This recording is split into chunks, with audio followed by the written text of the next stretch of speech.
मैंने स्टार्ट किया अपना इंडिया इंडिया ये नेपाल सबसे पहले कंट्री मैंने की नेपाल की। नेपाल तो आपको पता है कि इतना वहाँ पे डिफिकल्ट नहीं है, हमारा फ्रेंडशिप हमारी कंट्री है, तो वहाँ पे आपको से आधार कार्ड चाहिए, आप एंटर कर सकते हो। तो नेपाल मेरी फर्स्ट कंट्री हुई। उसके बाद मैंने आगे गया भूटान। भूटान मेरा बहुत शुरू से मन था कि भूटान जाऊँ। भूटान छोटी सी कंट्री है, बहुत ही ब्यूटीफुल कंट्री है, आपसे लेस एमिशन को करती है। आप बताइए कि कितनी ग्रीनियस कंट्री है, तो मेरा बहुत मन था कि वहाँ पक्का जाऊँ। तो मैं सीधा पहुँच गया जयगांव फुनसुलिंग बॉर्डर जो असम में है, वहाँ जाके मैंने फिर वहाँ से आपको भूटान के लिए भी आपको परमिट लेना पड़ता है। एक्चुअली आपको 7 दिन का परमिट मिलता है पारो और थिम्पू का, जो आपको जो फुनसुलिंग बॉर्डर है वहाँ जाके आपको 4 घंटे आपको लाइन में लगना पड़ता है। आपको लाइन में लगना होता है, आपको तो वो परमिट मिलता है, परमिट वहीं मिलेगा। वो परमिट मिलता है। तो आपको वहाँ से जाके लेना पड़ता है। अगर आप फ्लाई कर रहे हैं तो दिल्ली से आप पारो फ्लाई करेंगे तो आपको ऑन अराइवल भी मिल जाता है, इंडियंस के लिए कोई दिक्कत नहीं रहती है। और उसका पहले क्या था कि जो जो 60 दिन का जो परमिट मिलता है उसमें आपको पहला क्या था कि आपको कोई फीस नहीं लगती है। इंडिया आपको पता है कि इंडिया और भूटान की बहुत अच्छी हाँ, फ्रेंडशिप वो है। तो पहले ये था कि पहले कोई फीस नहीं लगती थी, और फॉरनर्स के लिए पर डे का $250 है। वो बिना कोई टूर बुक करके बिना बुक करके नहीं जा सकते हैं भूटान में। तो अब क्या हो गया कि रिसेंट कुछ वो चेंजेस हुए हैं, तो उसमें अब क्या हुआ है कि पर डे आपको भूटान में जाने के लिए इंडियन को ₹1200 पे करने पड़ते हैं। अब रिसेंट कुछ साल पहले चेंज हुआ है, तो उसमें यह था। तो मैं सेकंड कंट्री मेरी भूटान रही, उसमें मैं भूटान में पारो और थिम्पू गया। उसके बाद फिर मैं वापस आया, फिर मैं पहुँचे सीधा दाउकी बॉर्डर। दाउकी बॉर्डर हमारा बांग्लादेश का बॉर्डर है। थर्ड कंट्री मेरी बांग्लादेश रही। बांग्लादेश। तो बांग्लादेश मैंने पहले मैं दाउकी बॉर्डर पहुँचा। तो बांग्लादेश में ये था कि पहले एक्चुअली वहाँ पे मुझे पता चला कि वहाँ पे ऑन अराइवल वीज़ा है। तो फिर जब मैं दाउकी पहुँचा तो वहाँ पे वो जो ऑन अराइवल के लिए जो वो होता है, वो छोटा सा बॉर्डर था, तो वहाँ पे वो नहीं था, ऑफिस नहीं था। तो फिर मुझे वहाँ से जाना पड़ा, पूरा लूप लेके मुझे जाना पड़ा अगरतला त्रिपुरा जाना पड़ा। तो वहाँ पे क्या था कि वहाँ पे एक्चुअली वहाँ पे बॉर्डर क्रॉसिंग का वहाँ पे ऑफिस है, तो वहाँ पे ऑन अराइवल ले सकते हैं। तो ये होता है कि आपको जब आप बॉर्डर किसी कंट्री में क्रॉस हो रहे हैं तो पहले बार चेक कर लीजिए कि उस बॉर्डर लैंड क्रॉसिंग में वहाँ पे वो ऑन अराइवल है कि नहीं है, क्योंकि हर लैंड क्रॉसिंग में ऑन अराइवल नहीं होता है। क्योंकि वहाँ पर क्या होता है कि अच्छी आपको बताइए हर सी पोर्ट में हर ऑफिस जब आप देते हैं। कहीं भी आप जाते हैं, जैसे हर सी पोर्ट होता है, यहाँ पे लैंड वो आपको अलाउ नहीं करते हैं, क्योंकि उसके अलग प्रोसीजर होते हैं, अलग होते हैं। तो आप हर लैंड बॉर्डर में आपको एंट्री नहीं मिलती है। तो आपको चेक करना पड़ता है कि कौन सी लैंड बॉर्डर में आपको ऑन अराइवल मिल सकता है। तो फिर मुझे जाना पड़ा सीधा अगरतला मुझे वहाँ पे मैंने अपना पूरा ऑन अराइवल के लिए अप्लाई किया। अगले दिन मुझे अपना वीज़ा मिल गया था। फिर सीधा मैं सीधा ढाका गया। ढाका में एक दिन रुका, तो बांग्लादेश के बाद फिर सीधा वापस आया आपको ना। फिर मैं सीधा पहुँच गया मणिपुर में मोरे तमू बॉर्डर है। तो वहाँ से सीधा मैं बर्मा के लिए फाइनली मेरा स्टार्ट हुआ। बर्मा तब तो अपना इंडिया से फाइनली बाहर निकल गया और मैं एंटर हो गया बर्मा में, म्यांमार में एंटर हो गया। तो फिर वहाँ से मैं सीधा एक महीना मेरा म्यांमार में इस पॉइंट से लेके ये इस बॉर्डर से लेके अगले बॉर्डर जाने के लिए मुझे एक महीना लगा। वो जो हमारा मियावड़ी बॉर्डर पड़ता है, जो तो थाईलैंड का बॉर्डर है। तो आपने 1 महीना वहाँ साइकिलिंग हाँ करी जी, हाँ जी, हाँ जी, बर्मा में। हाँ जी, हाँ जी, मेरा कोशिश रहती है कि हर एक कंट्री में मैं एक महीना एटलीस्ट तो स्पेंड वहाँ पे करूँ। काफ़ी फ्रेंड्स क्या बने, क्या हाँ जी, हाँ लगता जी, हाँ है? जी, हाँ जी, वो अब वो तो उनसे कैसे कम्युनिकेट करते हो हाँ इंग्लिश में? लैंग्वेज में जरा वो थी, उनकी बम्बिस लैंग्वेज है। पर ये वहाँ पे मोस्टली क्या था कि यहाँ पे टूरिस्ट बहुत आते हैं, तो वहाँ पे आपको इतना दिक्कत नहीं रहती है, तो हो ही जाता है। अगर कोई नहीं इंग्लिश भी नहीं बोला तो आपको फिर एक्सप्रेस करना पड़ता है, साइन लैंग्वेज यूज़ करनी पड़ती है कि साइन आपको, लैंग्वेज। हाँ, आपको फिर अपना एक्सप्रेस करना पड़ता है, आपको ये चाहिए। तो उन्हें दिक्कत नहीं रही, पर ये था कि बहुत अच्छे लोग मिले, बहुत अच्छा मेरा वहाँ पे एक्सपीरियंस बर्मा में। तो बर्मा में कल्चर वगैरह भी आपने देखा? बिल्कुल, बिल्कुल, बर्मा कल्चर बहुत ही अच्छा है। वहाँ पे बहुत सारे टेम्पल्स हैं, बुद्धिस्ट टेम्पल्स हैं। इवन वहाँ पे एक टाउन है बगान बोलते हैं। वहाँ पे 200-300 से ज़्यादा टेम्पल हैं, बुद्धिस्ट टेम्पल। और वहाँ पे वो सब वो बहुत बहुत फेमस है, बहुत ब्यूटीफुल वो है वहाँ का। तो वहाँ भी जाने का मौका मिला और बहुत ही चीज़ देखने का मिला, और बहुत अच्छा लगा मुझे तो म्यांमार। बर्मा के बाद बर्मा के बाद फिर मैं सीधा मियावड़ी बॉर्डर पहुँच गया। मई साउथ बॉर्डर पड़ता है जो थाईलैंड का, वहाँ से मैंने सीधा थाईलैंड में एंट्री की। थाईलैंड से सीधा मैं गया आपका नॉर्थ गया, क्योंकि नॉर्थ से ही मेरा बॉर्डर था लाओस का। सीधा मैं चियांग राय मेरा बॉर्डर पड़ता है लाओस का। मैं सीधा वहाँ पे गया। फिर वहाँ से सीधा मैंने एक महीना मैंने साइकिलिंग की थाईलैंड में। उसके बाद मैं सीधा नॉर्थ होते हुए मैं सीधा लाओस पहुँच गया। लाओस में मैंने फिर चियांग राय से मैंने वहाँ पे एंट्री की, लाओस में एंट्री की। लाओस में क्या है कि ऑन अराइवल वीज़ा मिलता है। म्यांमार और थाईलैंड के मैंने वीज़ा ऑलरेडी इंडिया से ले चुका था, पर लाओस में मुझे पता था कि ऑन अराइवल वीज़ा मिलता है। तो मैं वहाँ से ऑन अराइवल वीज़ा लेके सीधा लाओस एंट्री की, और वहाँ से सीधा फिर मैं आगे लाओस से आगे होते एक महीना वहाँ साइकिलिंग कर लाओस में। एक्चुअली मैं लाओस में रहा, एक महीना रहा। और थाईलैंड से लाओस आने के बाद लाओस एक छोटी सी कंट्री है, पर अच्छा रहा। वहाँ पे ये जो थाईलैंड लाओस है, वहाँ पे बुद्धिस्ट लोग ज़्यादा हैं, बुद्धिस्ट टेम्पल्स बहुत हैं। तो वहाँ पे स्टे के लिए मेरी दिक्कत नहीं हुई। मैं थाईलैंड में था तो वहाँ पे मैंने बुद्धिस्ट टेम्पल में स्टे किया। उसके बाद लाओस में लाओस में भी मैंने टेंट और बुद्धिस्ट टेम्पल में ही स्टे किया। थाईलैंड तक मैं अकेला था, पर थाईलैंड के बाद मुझे एक कंपनी मिल गया, मेरा दोस्त मिल गया लेन, जो चाइनीज़ बंदा था। तो चाइना से साइकिलिंग कर रहा था। चाइना से पहले तिब्बत गया, तिब्बत से फ्लाई करके फिर थाईलैंड आया। थाईलैंड से फिर all the way Laos, Cambodia, Vietnam होते हुए चाइना वापस जा रहा था। तो हम दोनों साथ मिले, हम मिले थाईलैंड में। हमने कहा कि साथ चलते हैं। हम फिर वहाँ से हम दोनों कंपनी साथ रही, 3-4 महीने हम साथ रहे वियतनाम बॉर्डर, चाइना बॉर्डर तक। तो वो कम्युनिकेट कैसे तमिल करते वो इंग्लिश बोलता था, हल्का-हल्का इंग्लिश बोलता था, पर तो इंग्लिश बोलता था और वो पूरा प्योर टेंट और उसमें स्टे करता था। तो उसके साथ ही मैंने फिर मैं हम भी हम दोनों साथ चलने लगे और हम रोज़ टेंट में स्टे करते थे, गाँव में स्टे करते थे और ज़्यादा एक्सप्लोर करते थे, ज़्यादा कंट्री साइड में जाके एक्सप्लोर करते थे। तो जब आप किसी देश में हो और किसी दूसरे देश के पर्सन से आपकी मित्रता हो रही है, वो कैसी फीलिंग है और वो उसके बारे में ज़रा बताइए। एक्चुअली बहुत अच्छा लगता है। एक्चुअली मैं इंडिया से आ रखा हूँ और मुझे अगर कोई रास्ते में मुझे हर कंट्री में अलग लोग मिले। जैसे मैं थाईलैंड में था तो मुझे कोई स्वीडन का बंदा मिल रहा है। हम लाओस में थे तो हमको एक कपल मिला जो स्विट्ज़रलैंड से कपल था, स्विट्ज़रलैंड से साइकिलिंग करके बैंकॉक आया, 6 महीने साइकिलिंग करके। तो अलग अलग नेशनलिटीज़ मिलती हैं, अलग अलग कल्चर एक्सचेंज होता है, अलग से वो आपके एक्सचेंज होते हैं, तो बहुत मज़ा आता है और बहुत चीज़ सीखने को मिलता है और बहुत चीज़ जानने को मिलता है। तो out of the world feeling है मेरे लिए, बेस्ट फीलिंग है। क्योंकि मुझे मैं चाहता हूँ, मैं यही चाहता हूँ कि मैं अभी फर्दर मैं इसी के लिए हाइकिंग कर रहा हूँ कि मुझे नए लोग मिलें और मैं ही चाहता हूँ कि यहाँ पे भी गाँव में रहूँ तो ऐसा कुछ यहाँ पे क्रिएट कर सकूँ कि लोग आएँ और यहाँ पे एक्सपोजर बने लोगों के लिए कि नए सीखने को मिले और बाहर के लोग आएँ। तो वही मुझे वो बहुत पसंद है कि नए लोगों से मिलना। और उसके अलावा फिर जब मैं लिन के साथ था तो हमने बहुत साथ में इन्जॉय किया। उसके अलावा फिर मैं कुछ टाइम मैं कैनेडियन बंदे के साथ भी रहा जो, और नेपाल में जब था मैं एक फ्रेंच बंदे के साथ था। मैंने 5 दिन फ्रेंच उनके बाइक के साथ उसके साथ साइकिलिंग की, राइडर के साथ। उसके अलावा जब मैं वियतनाम में था मुझे एक फ्रेंड मिला, वो था पोर्चुगल का, तो उसके साथ साइकिलिंग की। तो अलग अलग लोगों से मिले, अलग लोगों को जाने को मिली, तो बहुत अच्छा लगा। लाओस के बाद की थोड़ी यात्रा तो लाओस में मैं रहा 1 महीना रहा। उसके बाद मैं लाओस से मैंने फिर वियतनाम का वीज़ा लिया और वियतनाम का वीज़ा लेके फिर मैं और लिन चले गए सीधा। एक्चुअली पहले मेरा मन नहीं था, मेरा उसमें वो नहीं था, जर्नी में नहीं था कि मैं वियतनाम जाऊँगा। पर जब मुझे लिन मिला तो लिन ने कहा कि मुझे वियतनाम जा रहा हूँ, वियतनाम से चाइना जाऊँगा। मैंने कहा ठीक है मैं भी चलता हूँ। तो मैंने फटाफट वीज़ा लिया लाओस से वियतनाम का। हम वियतनाम निकल गए। वियतनाम से हम पहले गए हनोई से फिर हम पूरा नॉर्थ किया, वहाँ से फिर लिन चाइना बॉर्डर निकल गया। तो मैं भी एक्चुअली जाने वाला था उस समय, पर उसमें फिर एकदम से वो न्यू ईयर उनका चाइनीज़ न्यू ईयर आ गया था, तो उसके वजह से सब एम्बेसी बंद थी और उसके अलावा फिर कोरोना आ गया था, तो सब कुछ शट डाउन हो गया। तो मैं चाइना नहीं जा पाया उस समय। फिर मैं नीचे साउथ को आ गया, हो ची मिन्ह को आ गया। और उसके अलावा फिर मैं 2 महीना रहा वियतनाम में साइकिलिंग की पूरा। बहुत लंबा उसका 1500 किलोमीटर है नॉर्थ से लेकर साउथ तक का, तो 2 महीना मुझे ऐसे लग गया। उसके अलावा फिर मैं वियतनाम से आगे फिर मैं कम्बोडिया की तरफ निकल गया। कम्बोडिया का वीज़ा ऑन अराइवल है, तो वहाँ पे आपको दिक्कत नहीं रहती है। तो फटाफट मैं कम्बोडिया पहुँचा। कम्बोडिया से मुझे मेरा एक्चुअली वीज़ा था मलेशिया का, वो एक्सपायर हो रहा था, तो मुझे फटाफट मलेशिया पहुँचना था। तो कम्बोडिया में मैं रहा 15-20 दिन रहा और फटाफट मैं थाईलैंड की तरफ आ गया। पर ये था कि थाईलैंड का ये था कि उसमें उनके ऑन अराइवल होता है वैसे थाईलैंड का, पर उस जो बॉर्डर पे मैं था उस बॉर्डर पे वो ऑन अराइवल नहीं देते हैं इंडियंस को। तो मैं जब वो बॉर्डर पहुँचा तो मुझे यहाँ पे ऑन अराइवल नहीं मिला, तो उन्होंने मुझे वापस भेज दिया। और वहाँ से फिर मुझे वापस आना पड़ा कम्बोडिया के जो टाउन में था, मैं वहाँ पर वापस आना। वहाँ से भी मुझे अगले दिन फ्लाई करना पड़ा कुआलालंपुर के लिए, मलेशिया के लिए, ताकि क्योंकि मेरा वीज़ा खत्म हो रहा था। तो सीधा मैंने फिर फ्लाई किया मलेशिया के लिए, कुआलालंपुर के लिए। हाँ, उससे पहले की एक बात और बताना चाहूँगा कि एक्चुअली जो मेरी जर्नी थी वो पहले थी 6 कंट्रीज़ की थी, पर रास्ते में फिर मुझे लोगों का सपोर्ट मिला, पहाड़ी लोगों का सपोर्ट मिला और मेरी जर्नी आगे और एक्सटेंड होती रही। तो पहले एक्चुअली जो मेरा वो था जर्नी थी वो इंडिया टू वियतनाम तक की थी, 6 कंट्रीज़ थी। उसके बाद जब वियतनाम में पहुंचा, वियतनाम से जब मैं वापस आ रहा था, तो मैं आपको बताया कि मैं फेसबुक और इसमें एक्टिव रहता हूं, तो मैं अपनी पोस्ट अपना जर्नी शेयर करता हूं लोगों के साथ।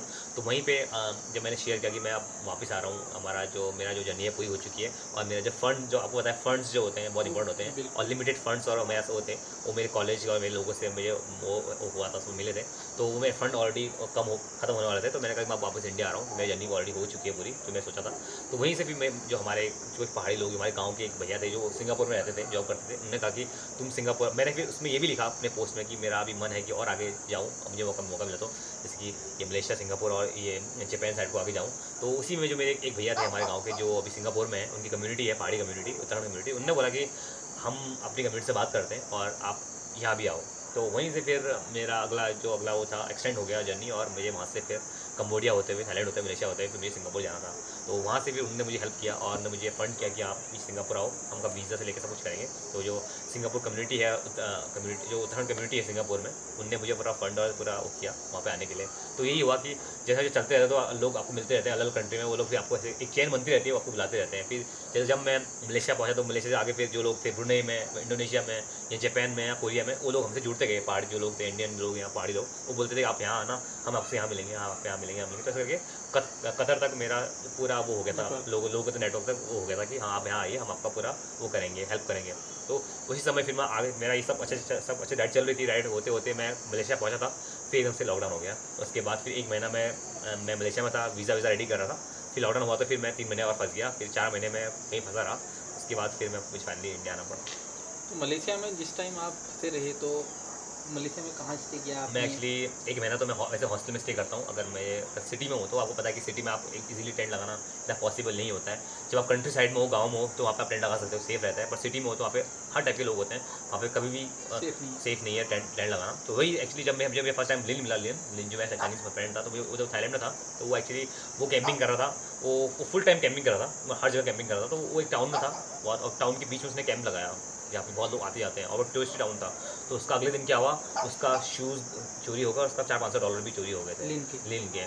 तो वही मैं सब लोगों को बोलता हूँ, जो भी मेरे दोस्त लोग हैं, कि कभी भी अगर कैंपिंग करनी है तो एक लोकेशन प्रॉपर देखो, और जरा भीड़ भाड़ से दूर देखो, शांत उसमें, क्योंकि जानवर आपको इतना वो नहीं पहुँचाएंगे जितना आपको वो कर सकते हैं। तो क्योंकि आपको पता है कि टाउन में हर टाइप के लोग मिलेंगे आपको, और आपका अलग ही आपको फोकस होता है ना, कि जो टेंट लगा के क्या है ना, कोई बाहर से होगा क्या है, तो अलग ही फोकस होता है उस पर। तो लिन का एक्चुअली वहाँ पे $500-6,000 गुम हो गए थे, और लिन उस दिन बहुत परेशान हो गया था। अगले दिन मैं एक्चुअली लिन से उसी दिन मिला था, और उसी दिन उसने कैंपिंग की। अगले दिन उसके शूज़ गायब हो गए। शूज़, साइकिलिंग के शूज़ अलग होते हैं एक्चुअली, उसके उसमें नीचे क्लिड लगे होते हैं, तो वो शूज़ भी बड़े महंगे आते हैं, $100-200 के आते हैं। तो उसके वो शूज़ गुम हो गए। उसके अलावा उसके $5,000 उसके बाद होंगे पूरे जर्नी के लिए, वो भी उसकी गुम हो गए। तो अगले दिन फिर हम 3-4 दिन वहीं रहे, उसकी हेल्प करते। मैं उसकी हेल्प, उसने बोला कि मेरी हेल्प करो प्लीज़, मेरे हाथ पुलिस स्टेशन चलो। तो फिर 3-4 दिन उसके हाथ रहा, उसके हाथ उसको मैं पुलिस स्टेशन गया। उसके बाद फिर वो सामान रिकवर करने की कोशिश की, पर सामान तो रिकवर नहीं हो पाया, ना पैसे रिकवर हो पाए। तो पर ये तो उससे कोई सीख मिलेगी, ये क्या होता है। फिर मैंने लिन को बताया कि मैंने यहाँ पे, मैंने उस दिन उनको रात को बोला था उसको कि यहाँ पे टेंट नहीं लगाओ, यहाँ पे सही नहीं है, कि बहुत टाउन का मेन इलाका है और बहुत टूरिस्ट इलाका है, यहाँ पे पक्का कुछ ना कुछ गड़बड़ होगी। और अगले दिन वही हो गया उसके साथ। तो फिर तो ये है कि मेन वहाँ पे नहीं, कैंपिंग नहीं करनी चाहिए लोकेशन पे। तो इसके बाद फिर लिन तो मेरे साथ था। उसके बाद फिर मैं कहाँ पे था, मलेशिया में था। फिर मलेशिया में था, तो मलेशिया में एक्चुअली मैं स्टे हॉस्टल में करता हूँ। तो फिर मैंने हाँ, मैं क्या बोल रहा था, हाँ, तो स्टे के लिए ये है कि उस समय जब हमारा ये लॉकडाउन था, तो हम टच में थे इंडियन एम्बेसी के साथ, इंडियन कॉन्सुलेट के साथ। इंडियन कॉन्सुलेट ने हमारा पूरा जो स्टे था पूरा वो हमारे लिए किया। जैसे कि यहाँ पे गुरुद्वारा होते हैं, और जितने भी होते हैं उनने हमारा स्टे पूरा गुरुद्वारा में, और जितने भी यहाँ पे इंडियन जो भी होते हैं रेस्ट हाउस होते हैं, वहाँ पे स्टे का हमारा पूरा अरेंजमेंट उन्होंने किया 3 महीने के लिए। तो उसके बाद आप जैसे ही लॉकडाउन थोड़ा ईज हुआ तो उसके बाद इंडिया आ गए? हाँ जी, उसके तो बाद सामान वहीं? हाँ जी, फिर मेरे ताकि उसमें आपका वो नरेंद्र मोदी जी ने वो एक मिशन चलाया था, जिसमें था कि सब इंडियन जो थे बाहर फंसे इंडियन सबको बुला रहे थे इंडिया। तो उसी के थ्रू मैं भी इंडिया आ पाया उस समय। तो उसमें क्या था कि बहुत वो चल रही थी, फटाफट वो हो रहे थे, किसी भी टाइम आपका फ्लाइट आ सकती है, किसी भी टाइम हो रहे थे। तो ऐसा हो रहा था। तो उसमें लगे ये था कि लगेज जाएगा नहीं जाएगा, बीस कितना दिक्कत होती थी। तो मैं सोचा कि मैं इंडिया में भी क्वारंटीन होना, यहाँ भी क्वारंटीन होना, तो बहुत दिक्कत होगी। मैंने पहले दिन ही मैं साइकिल फिर वहीं किसी को मैंने दे दी थी, कि वो भी कर दी थी। तो ये 2020 में हाँ। आप लगभग जुलाई अगस्त में आ गए थे? हाँ जी, मैं 2020 में वहाँ पहुँच गया था, जुलाई अगस्त में आ गया था। तो उसके बाद फिर आपने फिर लॉकडाउन की सिचुएशन देखी, फिर पूरा कंटिन्यू आपने कहाँ स्टे किया और क्या उस टाइम आपने किया? क्योंकि आप तो एक ऐसे पर्सन हो कि जो उसको हर पल एक नई चीज़ चाहिए, एक्सप्लोर करना है। तो वो लाइफ, उसके बारे में ज़रा। तो वही जब मैं उसके बाद इंडिया आया, तो मुझे 10 दिन यहाँ पे इंडिया में दिल्ली में क्वारंटीन रहना पड़ा। तो दिल्ली में 10 दिन क्वारंटीन रहा। उसके बाद फिर फाइनली घर आया मैं। घर आने के बाद उसके बाद 2020 के बाद ये अभी तक मैं घर में ही था लास्ट महीने तक, क्योंकि कुछ लॉकडाउन था तो सब कुछ बंद था, कहीं जा नहीं पाया। और एकदम से मेरे जितने भी नेटवर्क थे सब कुछ वो हो गए, सब कुछ कम हो गए, और मैं कुछ राइड कर नहीं पाया, तो मैं कहीं जा नहीं पाया उसके बाद। और अभी आपको पता है कि अभी फॉरेन ट्रैवल इतना ईजी नहीं रह गया है करना। तो अभी तक मैं अभी कहीं जा नहीं पाया।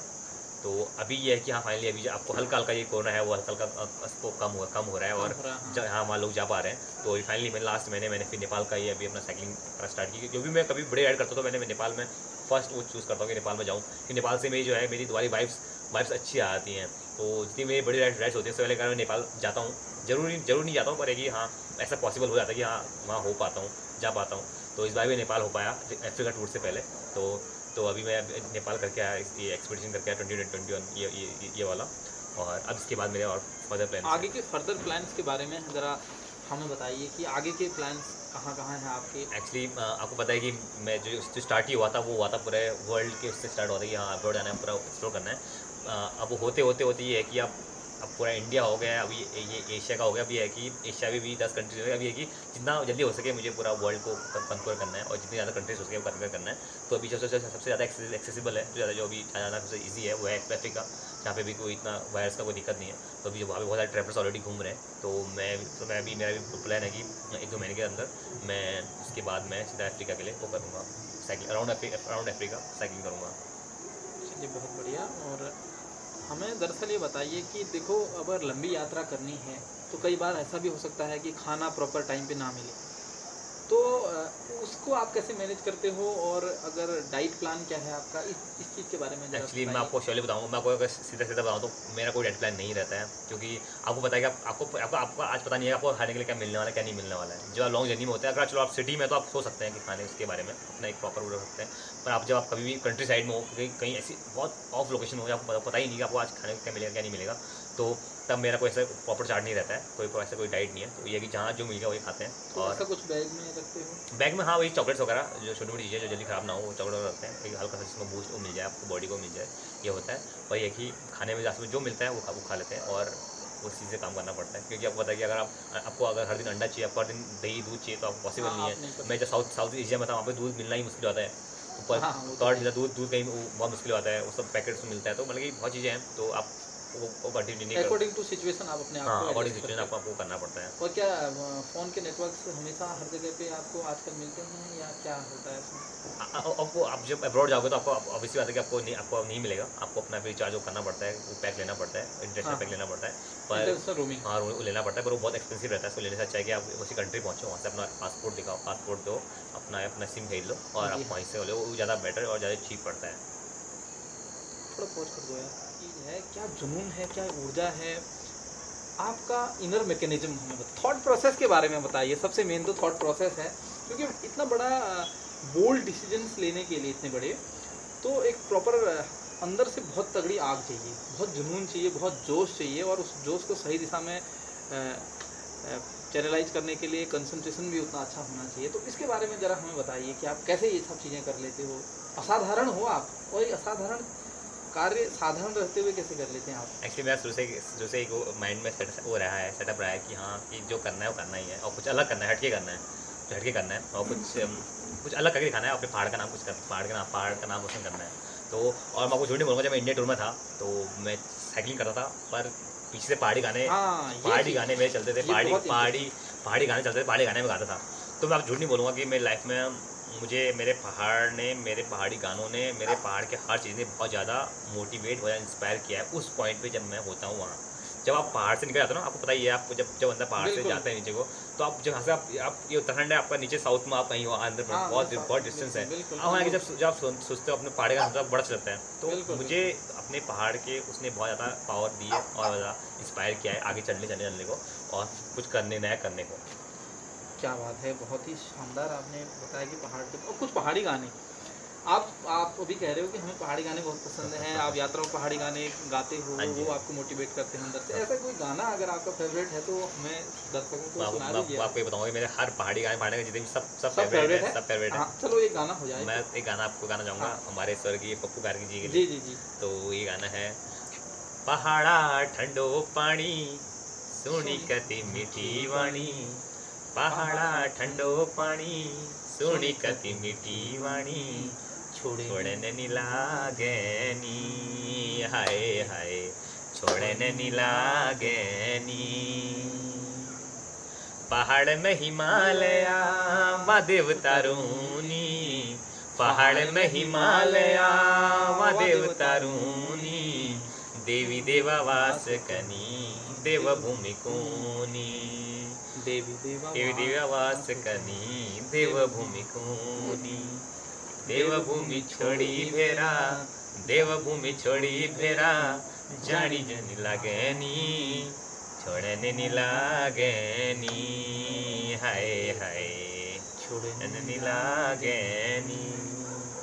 क्या बात है, क्या बात है, बहुत ही ज़बरदस्त। और मैंने भी इसमें सुर मिला लिया, क्योंकि ये मेरा भी एक बहुत पसंदीदा गाना है यही, क्योंकि मैं भी पहाड़ से जब जाता था, बाहर हमने काम किया है उत्तराखंड से, तो ये गाना हम बहुत अंदर से पहाड़ की याद दिलाता है, और वास्तव में पहाड़ को छोड़ने की जैसी हमें बिल्कुल ही नहीं लगती है। तभी हम ये living legends of the Himalaya के साथ हमेशा के लिए पहाड़ के साथ में जुड़ चुके हैं। तो युवाओं के लिए, क्योंकि पहाड़ का युवा, जहाँ तक मुझे लगता है अधिकांश पहाड़ का युवा अपने राह से भटक चुका है और उसमें कई चीज़ों की लत लग चुकी है। आपको यहीं पर नीचे अगर आप देखोगे तो आपको कई लोग नशे में डूबे हुए मिल सकते हैं। कई तरीके के नशे प्रचलित हो चुके हैं आप, और जो पढ़ भी रहे हैं तो उतनी अलग उनके अंदर नहीं है, उतना जोश और जुनून और एकाग्रता नहीं है। जो अपने कोई काम कर रहे हैं तो उनके लिए मुझे बहुत ज़रूरी है कि आपका मैसेज, आपका जोशीला मैसेज उन लोगों के लिए कि आपको सुन कर के वो राह पे आ जाएं, या फिर जिस राह में वो चल रहे हैं वहाँ बहुत मजबूती से, बहुत कठोरता से उस राह में आगे बढ़ें। मेरा मैसेज एक्चुअली सभी के लिए, चाहे वो बच्चा हो चाहे कोई भी हो, उनके लिए कोई भी हो, उनके लिए ये रहता है कि हमेशा देखिए जो आपको पसंद है, जिसमें आप सबसे ज़्यादा लिविंग फील करते हैं, सबसे ज़्यादा अच्छा फील करते हैं, वही करना चाहिए। और किसी बेस में रह के आपको पास का पता है कि पहाड़ों में क्या होता है कि पढ़ाई करनी है, ये करना है। यूजुअल लाइफ में जो पेरेंट्स बोलते हैं वही करना होता है, और सबको वही करना पड़ता है, ये होता है। तो पढ़ाई करनी है, जॉब करना है, वही लाइफ फॉलो करनी है। पर आपको पता नहीं कि जो बच्चे होते हैं, जो हमारे यंग यूथ है, उनके माइंड में बहुत कुछ चल रहा है। और आजकल आपको पता है कि गेमिंग से लेके, एनिमेशन से लेके, आपका स्पोर्ट्स से लेके हर एक चीज़ में वो है। आपका आप ये यूट्यूब भी ये देख लीजिए कि मैं कितना अच्छा वो है। मतलब ये है कि मैं ये बोलना चाहूँगा कि अपने पेरेंट्स के लिए बोलना चाहूँगा कि आप अपने बच्चे को सपोर्ट कीजिए कि अपना स्टार्टिंग में इतना अच्छा नहीं हो पाएगा, पर ये कि सपोर्ट करना चाहिए उसको। क्योंकि आपको पता है कि आप हर छोटी चीज़ में आप कुछ नया करके दिखा सकते हैं और अपने आप को प्रूव कर सकते हैं। वो आपको आप देख ही रहे हैं कि कितना यूट्यूब ने और ये सोशल मीडिया ने कितना वो कर दिया है। तो बस ये है कि आपको उस चीज़ में अपना हल्का सा इस लेवल से लेकर इस लेवल में जाना पड़ता है। मेरा लेवल क्यों ना हो, साइकिलिंग हर कोई करता है यहाँ पे, सही बात है, पर आपको इस लेवल से इस लेवल में जाना पड़ता ही पड़ता है। अगर आपको कुछ और अचीव करना है, आपको कोई लाइमलाइट अचीव करनी है तो, और वही आपका अब कोई भी फील्ड में हो, चाहे आप चाहे खेती फार्मिंग में हो, चाहे आप यूट्यूब में हो, चाहे आप स्पोर्ट्स में हो, तो आपको एक लेवल से इस लेवल में जाना ही पड़ता है। वो होता है हार्डवर्क। आपको हार्डवर्क मतलब कि हर चीज़ में करना ही करना पड़ेगा, और कोई भी काम छोटा बड़ा नहीं होता है। कोई काम छोटा बड़ा था, आप घर में रह के अपना सेल्फ सस्टेनेबल काम कर रहे हैं, आप कुछ अपने यहीं पे पहाड़ में उगा रहे हैं, कुछ बेच रहे हैं, तो वही बहुत हो है। मतलब ये है कि किसी काम को छोटा बड़ा नहीं समझना है। और अपने जो पेरेंट्स लोगों को ये बताना चाहता हूँ कि अपने बच्चों को सपोर्ट करें। मेरे पापा मम्मी ने मुझे स्टार्टिंग में एक्चुअली बताया नहीं था, मैं भाग के गया था, तो ये था। तो फिर भी अभी मैं अगर बताता कि मैं यहाँ से नेपाल जा रहा हूँ, ऐसा काठमांडू जा रहा हूँ, कभी वो नहीं करते। मैंने आजकल वही देखा है कि बच्चों में जो छोटे बच्चे मुझसे जुड़ते हैं, जो साइकिलिंग वाला जो बोलते हैं साइकिलिंग करने, मुझे टूर करने बहुत बच्चे मेरे साथ यंगस्टर जुड़ते हैं, जो 15, 16, 17 साल के बच्चे होते हैं। बहुत लोग मुझसे बोलते हैं, पहले कंसल्ट करते हैं, साइकिल लेने से पहले एक बात करते हैं, तो वो बोलते हैं मुझे टूर करना है, पर घर वाले अलाउ नहीं कर रहे। वो सही बात भी है कि बच्चा छोटा है, भी एकदम से अलाउ नहीं कर सकते, पर ये कि हाँ आपको अपने बच्चे को कभी ना कभी इतना एक्सपोजर देना ही पड़ेगा कि वो अकेले जाए और अपने वो डिसीजन खुद ले पाए।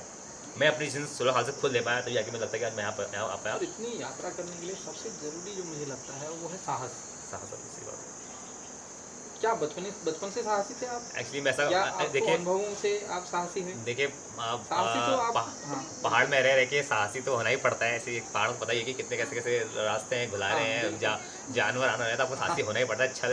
छल मसाना लग जाएगा तो उसके लिए आपको अंदर से होना ही पड़ता है। बहुत चीज़ें हैं, पर यह है कि ये तो चलो एक अलग वो हो गया, पहलू हो गया, पर यह कि आपको अंदर से स्ट्रांग होना है, आपको कॉन्फिडेंस वो कॉन्फिडेंट आपका उस लेवल तक जाना है, तो आपको उसके लिए अपने एक्सपीरियंस और अपने लाइफ में कुछ वो अचीव करना ही पड़ता है। तब आप इतना वो हो जाता है, इतना कॉन्फिडेंस हो, तब आप इतने स्ट्रांग हो पाते हैं कि आप हाँ कर सकें, कहीं भी जा सकें। तो ये है कॉन्फिडेंस लेवल बढ़ाने के तरीके कुछ। कॉन्फिडेंस लेवल बढ़ाने के तरीके मैं आपसे बोलूँगा, कॉन्फिडेंस लेवल बढ़ाने के तरीके कुछ नहीं है। बस ये है कि आपको अपने आप में ही चेंजेस लाने पड़ते हैं, और एक स्टेप वाइज आगे अपना एक बेटर सेल्फ आगे लाना पड़ता है हर एक नए दिन। और आपको आपके एंड ऑफ द डे आपको देखना पड़ता है कि आज मैंने कुछ ऐसा काम किया जिससे मैं प्राउड हूँ कि नहीं हूँ। आपको अपने काम में प्राउड फील होना चाहिए, जो आप कर रहे हो अपने डिसीजन पे, अपने काम पे हमेशा प्राउड होना चाहिए। ये होना चाहिए, और कभी भी रिग्रेट नहीं करना चाहिए अपने काम उसमें कि हाँ मैंने ये करे, रिग्रेट हो गया, और अपने काम में प्राउड होना चाहिए। तभी आप अपने बेस्ट दे पाओगे और अपना कॉन्फिडेंस से काम कर पाओगे। बहुत सुंदर, बहुत ज़बरदस्त बातें हैं। तो राणा जी, आपका बहुत बहुत हम शुक्रगुजार हैं कि आपके बहुत शुक्रगुजार हैं कि आपने हमें समय दिया, और आपको आगामी आपकी योजनाओं के लिए हमारी तरफ से बहुत सारी शुभकामनाएं, हमारे दर्शकों की तरफ से बहुत सारी शुभकामनाएं, और जो लोग आपको देख रहे हैं निश्चित ही वो इस इंटरव्यू से काफ़ी लाभान्वित होंगे। और हमें बहुत अच्छा लगा आपसे बातें करके। भट्ट जी हमारे साथ कैमरे के साथ हैं। भट्ट जी आप। नमस्कार दोस्तों, आज हमने आपको मिलवाया है ऐसे लिविंग लेजेंड से, युवाओं के लिए जो प्रेरणा स्रोत बन सकते हैं, आप अभी मुश्किल से 20-21 साल के होंगे और 9 देशों में आप साइकिलिंग करके आ चुके हैं, साइकिल से ही आप 9 देशों की यात्रा कर चुके हैं। तो ये एक हमारे लिए सोच से भी परे है कि हम 9 देशों में साइकिल से चले जाएं, हम सोच भी नहीं सकते कभी। तो आपके लिए भी एक प्रेरणा है, आप भी अगर ज़िंदगी में मेहनत करते हैं किसी भी लक्ष्य को आप पा सकते हैं। ज़रूरी नहीं है कि हम किस कंडीशन में रहते हैं। इतने पहाड़ी गांव के क्षेत्र में, बागेश्वर के अंदर गरुड़ क्षेत्र में रहने के बाद भी इतनी मेहनत से आपने 9 देशों में, और आगे भी आपका जो विज़न है बहुत बड़ा विज़न है कि पूरे वर्ल्ड को आपने एक्सप्लोर करना है साइकिलिंग से ही। तो इनसे हमें भी और पूरे समाज को, और ख़ास तौर पे जो बच्चे अभी स्कूलों में पढ़ रहे हैं और वो बच्चे जो छोटी उम्र से ही नशे की लत में आ गए हैं, तो उनके लिए ख़ास तौर पे मैसेज इनकी तरफ से और हमारी तरफ से हम देना चाहेंगे कि इन चीज़ों को छोड़ के अच्छी चीज़ों को अपनाएं। और all the best. Thank you Thank you, sir. Thank you very much. Thank you very much.